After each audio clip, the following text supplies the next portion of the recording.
All right, good afternoon, everyone. Welcome to Game 6 for us, the UCONN week. Game this week, UCONN, 7 o'clock at Yeoman Stadium on ESPN News. Also, next week, we are going to move this meeting to the multipurpose room in the new stadium. If you don't know how to get there, we'll probably have someone standing outside to direct you. If you guys need any credentials for any of the next couple of road games, UCF, Houston, just let me know. I know some of you have. And now here's our head coach, Curtis Johnson. Guys, thanks for coming this week. We had a little week off. Last time we met, we played, no, it was a long time ago, it seemed like, but we played Rutgers. They were a tough team, Big Ten team, physical team. I thought that was the first time we gave up some uncharacteristic big plays. You know, we didn't keep the ball in front of us. We started off good. I thought Tanner was on his way to his best game, and he unfortunately got knocked out the game, replaced by Devin Powell and Nick Montana. I thought those guys did good job in spurts, you know, saying a limited amount of practice we had. Sherman Beatty played another good game. So far this week, Tanner hadn't played very much in practice. He did a little bit today early on in practice. Nick and Devin taking about 50-50 of the reps. Both of those guys will be ready and equipped to play against UConn. UConn is a team, another conference opponent. I think they're a big team. They rush the football well. Defensively, they're big and they're physical. And they're a good football team. Any questions? Do you have any questions? Can you get around? I'll be Your quarterback situation, obviously Tanner went out in the last game. How have you been preparing the last week and a half, and where do you think Tanner stands? Tanner hadn't done much thus far, but the one thing we've done, we practice Nick and Devin, and we're going to, you know, whoever's best and ready for us to win, if it's Tanner, if it's Devin, if it's Nick, either one of those guys. I feel comfortable and confident in all three of them. They've all won games for us in the past, and, you know, we had a week off, and those guys took the majority of the snaps. So either of those guys I feel good about. Is there a day you need Tanner to be cleared so that you can make if he's cleared the day of the game, is that enough? No, I need to see him do something Wednesday or Thursday, I guess, by those 2 days. If I see him do enough, then he'll be fine. If not, we'll just go with the other guys. With a guy like Nick, you know, he's a guy who's looking for a chance to prove himself again. You know, last season, his arm clearly wasn't there at the end of the season. Talk about kind of his mindset. Does he have some fire in his belly? Absolutely. He's a veteran leader. He has his leadership qualities. He gets us in and out of plays very, very well. I think his arm's better. You know, I think he took some hits early on last year, and, you know, his arm's doing well. I think he's doing fine. You know, I think I don't know if I think all those guys have something to prove. Our whole team has, you know, we got something to prove. We haven't been playing very well, and I think if he's the guy, he's going to play well. I think if Devin's the guy, he's going to play well. These guys had good, you know, they're practicing very, very well. It's kind of a new season for you guys coming off the bye. It's all about conference play. And have you talked to your players about how all your goals are still ahead of you as you go into conference play? Absolutely. We did that last week. That's the one thing we talked about. You know, we got to just win every game, win every play. You know, it starts off play to play. It starts off with UConn.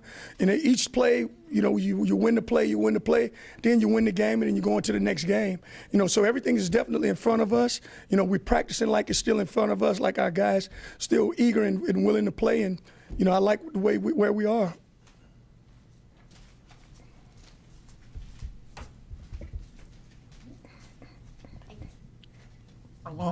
Along that line, when you have problems like pre-snap, missed assignments, and it happens, how much does it make you and the rest of the staff look back and say, what could we be doing better? And how did you address that maybe in this open day? You know, the open day didn't come at a better time. You know, I think one of the things were communications on defense. Defensively, we hadn't been communicating as much as we had liked to, and, you know, we begin to do some stuff, communicate. We talking about who's doing all the talking. You know, it's just going to be, you know, it's going to be Sam, it's going to be Monroe, or it's going to be my little midget Marley. You know, those three guys will be the guys who are doing the majority to communicate. And then, you know, and also, you know, just getting the calls in on time, getting them in good enough, quick enough. I think offensively we've communicated pretty good, you know, and especially in the run game. I think we did a good job. I think the pass game we've, you know, had some stuff confusing too. Some of our young players and even our older players, but I think we're going to be fine these upcoming weeks. You know, how much of your red zone problems, I think you guys rank like 123rd nationally in red zone, how much of that is kicking, and how much of that is struggling once you're inside the 20 with turnovers? I mean, do they affect each other in some way? Absolutely. It's a combination of all. Some part of the red zone problem is, if you don't have a long snapper, a couple of those games we didn't have our long snapper, so you're not going to take some field goals in the red zone. We go for it on 4th down. If we don't get it, it looks bad, but sometimes that's how you got to play the game. You risk, once you see a ball snapped into the end zone, it's just hard to sometimes say, hey, look, we just got to be careful. We got to get a little bit further down. We've missed some very, very chip shot to win the Tulsa game. We missed a chippy.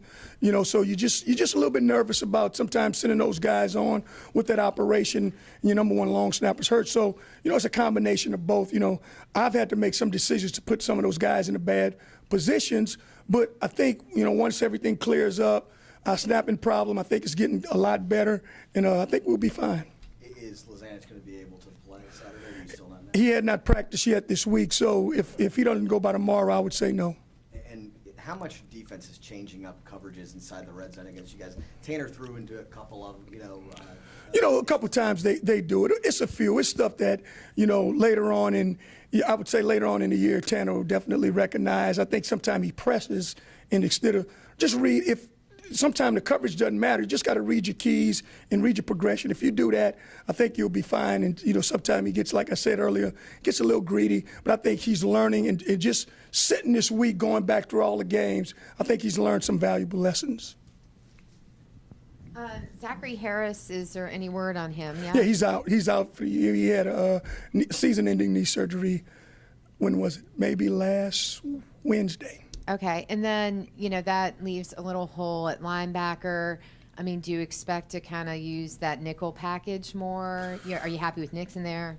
Yeah, I like where Nixon is. He's been a guy that's doing a lot at linebacker, at nickel. You also, you're shifting Edward Williams around a little bit. You got Marbley, who today he was out with pink eye. So, hopefully by tomorrow he's back. You have Eric Thomas. You got enough guys. You got Matt Bailey in there, so we'll have enough guys to supplant what Zachary did. But Zachary was coming on. The one thing about a freshman, he's one of those freshmen that had a great game. You look at the film, you say, "Wow, this kid really got it against Rutgers." He had some tackles, he had some nice plays, had some coverage stuff, and then all of a sudden he's down now. Coach, I know Cairo's in town on the bye week. Couldn't come at a better time considering your kicking situation.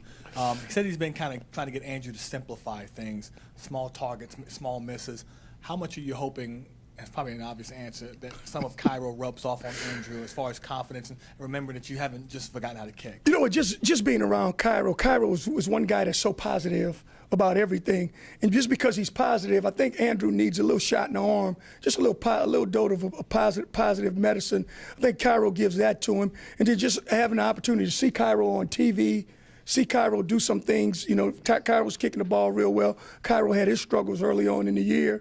And I don't think anything mechanically is wrong with Andrew. I think the youth, being around Cairo, just talking to him, the youthful stuff will come out, and Cairo kind of just point out some of his stuff that he went through as a youngster. Because Cairo had some big misses early on in his career, and I think he'll get better just being around Cairo these next couple of days. Andrew said that one of the problems he's had to deal with here is true freshman, never played college football before, taking the criticism that comes with missing field goals. How do you help a kid that's never been in a situation before learn to deal with that, or is it just you have to deal with it and try to recover from it? It's a little bit of both. We try to minimize as much criticism as he can. I really don't, and I get on him at practice and stuff like that. Other than that, I think it's really unfair to him, to some of the texts that he get. Some of the stuff that this kid gets is really unfair. He's a young kid. Last year, like I always say, this time last year, he was working on a homecoming date. He's worrying about a date to the homecoming dance, and now he's in trying to make field goals on ESPN. So it's just for him. It's just unfair that people just don't understand him. And I understand everybody wants to win, everybody wants to do that. But this kid will get better. He'll be a good kicker for us. It's just a hard situation being a true freshman and not having any experience. It's not easy to go from starting quarterback one year to third string in the preseason the next. How do you feel like Nick handled that really well, and now he might get that opportunity again? I thought Nick was awesome. I thought Nick was awesome. And, I don't know if he was, you consider third string, yeah, maybe. It was just you look at it, we had to open the competition up. He competed. He played well. Sometimes it was a little bit inconsistent, just like Devin was. I thought Tanner was the most consistent guy. So we went with Tanner. We had the stats. We did all that. And then, Devin did some things that, he was in a backup role. We looked at him from a year ago. He was a backup, so we knew he could handle that role. And so Nick was in and just getting minimal reps. Thought Nick's attitude been great. He's been, he's been helping Tanner. He's been helping Devin. He's been a perfect teammate. He's done a fantastic job. CJ, usually at bye week, it's time to relax, get kind of recharged and everything. Can you talk about how probably it wasn't the most relaxing time for you since last year? You had such a good season. Y'all are 1-4. Talk about how tough it's been to stew on the Rutgers loss for almost 2 weeks. Well, what? The one thing we do around here, and we do a good job with it, we put stuff behind us. It was gone. As soon as Sunday came, we watched the film. I thought it was gone. But I thought, last year we had a little veteran team, just knowing the number of guys that's playing on teams, on rosters. We have 5 guys, 2 on practice squad, 3 on active rosters. So we had some leadership. We had some guys that knew how to win, some guys in the program. Now, I'm frustrated for losing, but not as bad because these things are fixable. You look at the kids, the offside, the penalties that we getting is fixable. You look at it, so we put up a graphic, how many young kids, how many old kids. A lot of young kids are making some mistakes, some youthful mistakes. We had a thing today that was just it was the silliest question in the world. We talked about a dummy kill and don't beat a dummy. Well, a freshman didn't know that meant we faking the kill. You can't beat a dummy. He said, well, what does a don't beat a dummy mean? It means that don't worry about the kill. Forget about the kill. Just going to, you stay with the first play, in other words. So these kids really don't know, but they just got an opportunity to play, and they're playing with a lot of fire and a lot of vigor, and they're eager to learn. I was happy for the bye week, and we needed it. But, I'm not as bad as I probably would have been if I was 1-4 last year this time. Coach, knowing what you have in the future after this, Central Florida, and then after that, you've got Cincinnati. How critical is it this week to get back in the win column? And I think we got to get in the win column. It's very, very critical. Here's the one thing that I'd like to see us do. Win or lose, I want to see us play well. I want to see us have our swagger back. I want to see us having some fun. I want to see us go out there with a lot of energy because I felt the last couple games, just being on the road, going to those places, I thought our energy, it wasn't where it should be. I want to just see us go out and play well. And if we play well, the wins and the losses will take care of themselves. Scout UConn's offense for us. They're a team that isn't a high producing point wise. Statistically, they're not paper monsters by any stretch of the imagination. They've used all these quarterbacks for a variety of reasons. Talk about what you see when you look at the film and what you see the challenges are. Well, our biggest challenges, I think, offensive. They're big up front. They're big in their physical team. They get 2 big backs. They got this one little speed guy. This guy's a scat back. He can fly. Our biggest challenges, we can't let them just pound us in a submission. If we do that, we can stop them from running it. Try to turn these guys into one-dimensional, and don't let this little kid get our big play like he did the last game. This guy, he can fly. He's a very, very fast guy, and just hold him and contain him. If we can do that offensively, I think we could help ourselves out, and we may be able to pull this one off. You were talking about the mistakes, and they're always going to happen. But again, how much do y'all look at yourself as a staff? How much responsibility is that for the staff to eliminate those? But having so many to begin with must make you wonder a little bit. Well, we look at ourselves as it's us. It's our record, it's our staff, it's our job. We look at ourselves totally that the mistakes, and we just got to figure out ways to get these young kids in better positions. Not to make these mistakes. And to say they're going to happen, they will happen. But you want them happening to the other team. You don't want them happening to your team. So, we've simplified. We've done some stuff simpler, and we made mistakes with that. We've done some stuff more advanced, and we made mistakes with that. So we just got to find a happy medium. And, we take full responsibility for it. We never saying that it's the kids' fault. It's the kids that do it, but it's on us, and we getting it corrected. Coach Lorenzo Doss, he's been having some ups and downs game. He had a big pick against Rutgers last game. What are you guys doing to coach him up to continue to help him to get better? You know, I think Lorenzo's a good player for us. It could be a great player. He's been playing great up until, early this year. I think Lorenzo began to press a little bit, and he began to try to come underneath routes and try to take some chances that he really doesn't have to take. He's too good of a player. So if he trusts his technique, I think Lionel Washington's done a fabulous job with him. Just trust his technique, does what we ask him to do. He'll be fine again, but he just can't take those chances. Just play football, and I'm telling you, the big play is going to come to him. They will, because he's a good player. It's not a large sample size, but do you feel like this team has played a lot better at home? You controlled the line of scrimmage against Southeastern. The Georgia Tech game against a now ranked team was pretty even. And is that characteristic of a young team? Absolutely. That's the one thing. You're comfortable when you're at home. You're very, very comfortable. And these kids are. And again, it's no fault of theirs that they're just young, and so they're more comfortable. They know where the lockers are. They know what to do. They don't get big-eyed. A couple of those places. You walk in the stadium, they're looking around like they've never been in a football stadium before. But I really think that now after this bye, I hope and I really think that we've done a good job with them and trying to get them to just understand. Here it is. Here's the game, and it's just another game. You just play your best, do your best, and they'll be fine. Do you mean the nickel package was so successful against Southeastern and at times against Duke? The inability to play that against Rutgers, just the way they lined up, is UConn do something similar? How much does that take away from you guys defensively from a speed perspective? Very, very similar, if you ask me. And here's the thing that I think that we got to do. We got to force them to be one-dimensional. Get their nickel on the field. Get those packages. You look at the NFL, everybody's nickel package is winning for them. Seattle got in their nickel package last night, and it was just bam, bam, bam. It was just murder. So that's what you really want to do. You got more speed on the field. You got faster, but you got to force people to get in those packages. You got to force people to get on in third and long, and that's what we hadn't been able to do. Now hopefully this week we could do that. We got some stuff doing. We're doing a couple things different. So. You've adjusted your schedule, your personal schedule, right? After the Rutgers game, you guys spent a lot of time Sunday.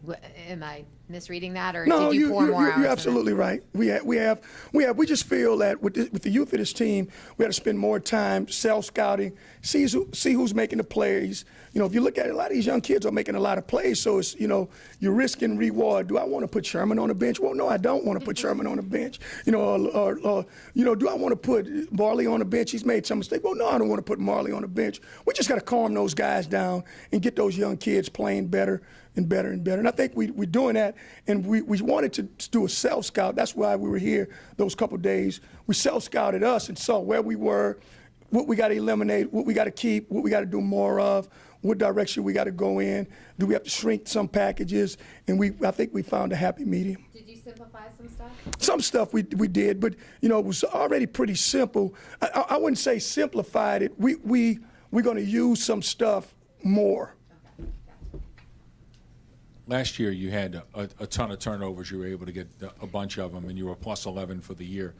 Do you think because of that, guys have maybe pressed some this year and have gambled when that has cost you a ton of big plays? You look at our team. We're not the biggest team in the world. So what we did was we feast last year on turnovers, on forcing them in a bad situation, forcing them to turn the ball over. We hadn't gotten very many of those. We had a graphic today about that we looked at. Our turnovers, UConn. This is a team that, hopefully we can get them to turn the ball over some. And so if teams aren't in long yardage situations, they're not pulling the ball away from center very much, and that really helped us a year ago. Whereas this year, these guys are managing the distance better, the down and distance better. So it kind of keeps your regular people on the field, and you really can't do very much if a team can't run or pass. So that's where we are. Anything else? Thank you, guys.